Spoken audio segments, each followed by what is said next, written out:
उम्मीद है तो तव्हां ठीक ठाक हूंदा। दोस्तों, ज़िंदगी में हर माण्हू कामयाब थियणु चाहींदो आहे। यकीन ॼाणो, पोइ कुझु माण्हू कामयाब थींदा आहिनि, कुझु माण्हू कामयाब न थींदा आहिनि।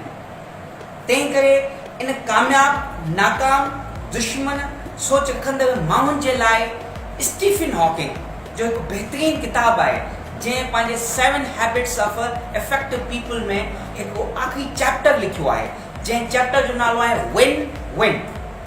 इन चैप्टर में स्टीफन हॉकिंग पंज पैराडाइम्स ॾिना आहिनि, 5 माण्हुनि जा क़िस्म ॾिना आहिनि। उहे छा आहिनि?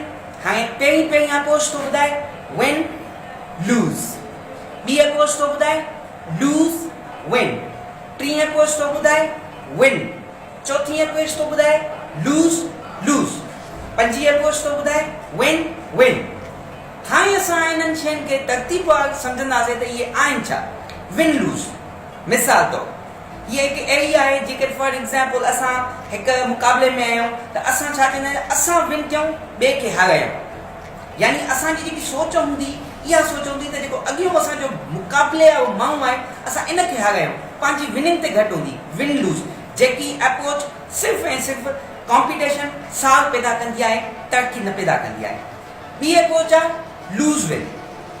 हाणे इहा हिकु अहिड़ी अप्रोच आहे जे पाण लूज़ करणु आहे, ॿिए खे विन कराइणो आहे। जीअं मिसाल तौरु मां तव्हांखे ॾियां थो, कुझु जॻह माण्हू हूंदा आहिनि, का शइ ख़रीद कंदा आहिनि, का शइ पाण खे पसंदि ईंदी अथनि, या का शइ सम्झंदा आहिनि हीअ मुंहिंजे फ़ाइदे में आहे, पोइ ॾिसंदा आहिनि ॿिए खे माना वणे थी, पोइ चवंदा आहिनि ठीकु आहे, हिन खे ॾियोसि। या जेकॾहिं हुननि जे ॿारनि जी एडमिशन थी वेंदी आहे कंहिं इदारे में, पोइ ॾिसंदा आहिनि हुते ॿियो 2 ॿार बि हूंदो आहे, उहो एडमिशन लाइ चवंदा आहिनि ठीकु आहे, ॿिए ॿार जी थिए। इहा हिकु अहिड़ी अप्रोच आहे कि असां ईअं चवंदासीं, इहा अहिड़ी अप्रोच आहे जेकी सूफ़ी क़िस्म जी, जेके ज़ाहिदियत चइबो आहे, जिन जो कमु सिर्फ़ु ऐं सिर्फ़ु हर शइ खां, या डिप्रेशन बि चई सघूं था, या स्ट्रेस बि चई सघूं था, डिप्रेशन जो मरीज़ बि चई सघूं था। जेके डिप्रेशन जो मरीज़ उहो हूंदो आहे जेको हमेशह नई का बि शइ पंहिंजी लाइफ में एड न कंदो आहे।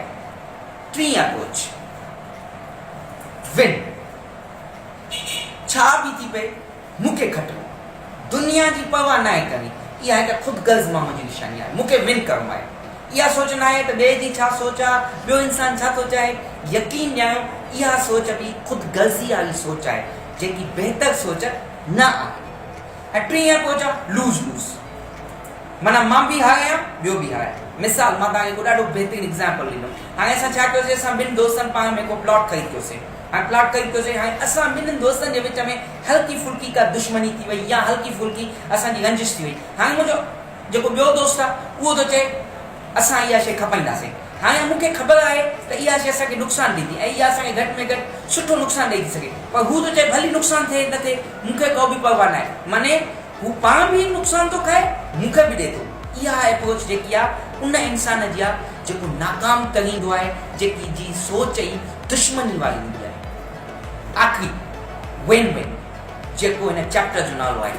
यकीन ॼाणो, विन विन अप्रोच अहिड़ी आहे जो बहितरीनु अप्रोच आहे, जेकी तव्हां माण्हुनि खे कामयाबीअ जी बुलंदीअ ते आणी थी आहे। ऐं तव्हांजो कस्टमर, तव्हांजो पंहिंजो किथे मूं पढ़ियो हुयो, तव्हां अमीर थियो ऐं तव्हांजो वर्कर ग़रीब आहे, मतिलबु तव्हां ज़ालिम आहियो, मतिलबु तव्हां नाइंसाफ़ी कंदड़ आहियो। विन विन अप्रोच ईअं आहे, मुंहिंजो इदारो आहे, मां इंग्लिश पढ़ाईंदो आहियां। हाणे फॉर एग्ज़ाम्पल कंहिंजा पेरेंट्स पंहिंजा ॿार असां ॾे वठी था अचनि। हाणे मुंहिंजी विन अप्रोच इहा, मां पंहिंजी फीस हुननि खां सुठी वठां, ऐं हुननि खे विन कीअं कयां, मां उन्हनि खे ज़बरदस्त सुठे तरीक़े सां क्वालिटी टाइम ॾियां, ऐं तहिड़े तरीक़े सां उन्हनि जा ॿार बि अॻिते तरक़ी कनि। यकीन ॼाणो त इहा विन विन अप्रोच आहे। जेकॾहिं आम हिकु दुकानदार, आम खीर वारो, जेकॾहिं खीर बि खपाए, जेकॾहिं खीर खपाए थो ऐं पंहिंजी रक़म भली सुठी रखे, पर सुठी प्योर ॾींदो, उनजा ग्राहक वधंदा। असां अॼुकल्ह कुझु होटल वेंदा आहियूं, असां सीरजी वेंदा आहियूं, जिते न बैठक हूंदी आहे, न वेहक हूंदी आहे। यकीन ॼाणो, असांखे सिर्फ़ु हुते सुठी चांहि मिलंदी आहे, त बि असां हुते रोज़ानो वॾो सफ़र करे वेहंदा आहियूं, ऐं हुते बैठक बि एॾी भली न हूंदी आहे। सिर्फ़ु छा हूंदी आहे, हुन दुकानदार जी इहा अप्रोच हूंदी आहे, ही माण्हू जेके अचनि था, मूं वटि चांहि पीअण था अचनि, मूंखे हिनखे सुठी चांहि पीआरणी आहे। यकीन कयो, उहो असांखे सुठी चांहि बि पीआरींदो आहे, ऐं पंहिंजा सुठा पैसा बि वसूल कंदो आहे। मतिलबु त न हू नुक़सानु खाईंदो आहे, न असां खाईंदा आहियूं। त जेकॾहिं ही दुनिया, जेके बि दुकानदार आहिनि, जेके बि हज़रात पंहिंजे बिज़नेस कनि था, जेकॾहिं पंहिंजी ज़िंदगी में विन विन अप्रोच वेंदा न, नाकाम न थींदा। नाकामीअ जो सबब ई ये जेकी मां 4 अप्रोचेस ॿुधाया, विन लूज़ विन लूज़ थी, सिर्फ़ु लूज़ विन, इहे जेके नाकामी जूं विन विन अप्रोच हुजे, पाण बि अॻिते वधो, पाण सां लाॻापियल माण्हुनि खे बि अॻिते आणो, दादा पाण बि पढ़े, पंहिंजे शागिर्दनि खे सुठो पढ़ाए ऐं पाण भली फीस सुठी वठे, या जेकॾहिं दुकानदार पंहिंजो दुकान जॾहिं हलाए थो पियो, पंहिंजी शइ सुठी रखे, पंहिंजे ग्राहक खां पैसा बि सही वठे, उनखे शइ बि सुठी ॾिए, यकीन कयो इहो दुकानदार आहिस्ता आहिस्ता तरक़ी कंदो। दोस्तो, तरक़ी करणु आसान आहे, यकीन कयो ईमानदार माण्हुनि जी ॾाढी हिन मुआशरे में कमी आहे। महिनत कयो, कामयाबी पोइ ॾिसो तव्हां कीअं था वञो। हिकु माण्हू हूंदा आहिनि शागिर्द हूंदा आहिनि, हिकु मुक़ाबले में त भॼंदा आहिनि, पोइ हुननि जो मुक़ाबिलो गोल ते ध्यानु न हूंदो आहे, पंहिंजे मातर ते हूंदो आहे। यकीन कयो इहो माण्हू बि जेको आहे न जेलसी आहे, जेकी मूं तव्हांखे अॻ में ॿुधाई विन ऐं लूज़ जी अप्रोच। ज़िंदगी में तव्हांखे एतिरा कई हज़ार मिलंदा, उन्हनि माण्हुनि खे जेकॾहिं तव्हां कंहिं कामयाबु माण्हूअ जी स्टडी कंदव न, उन्हनि वटि हमेशह विन विन अप्रोच कई आहे।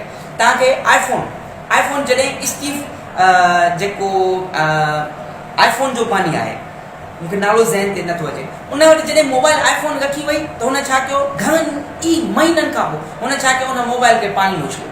जीअं पाणी उछलियो त हुन मां हल्का पाणी जा बुलबुला निकिरण लॻा, त हुन चयो इहो मोबाइल सही न आहे, मोबाइल अञा वॻाए ठाहियो। अॼु ॾिसो दुनिया में आईफोन जो रेट केतिरो वधीक आहे ॿियनि सभिनी खां, छो त हू पंहिंजी क्वालिटी कंदा आहिनि, पंहिंजे कस्टमर खे बि विन कराईंदा आहिनि, पाण बि विन कंदा आहिनि। दोस्तो, विन विन अप्रोच, इनशाअल्लाह तव्हां कामयाबी ई माणींदव, नाकाम न थींदव।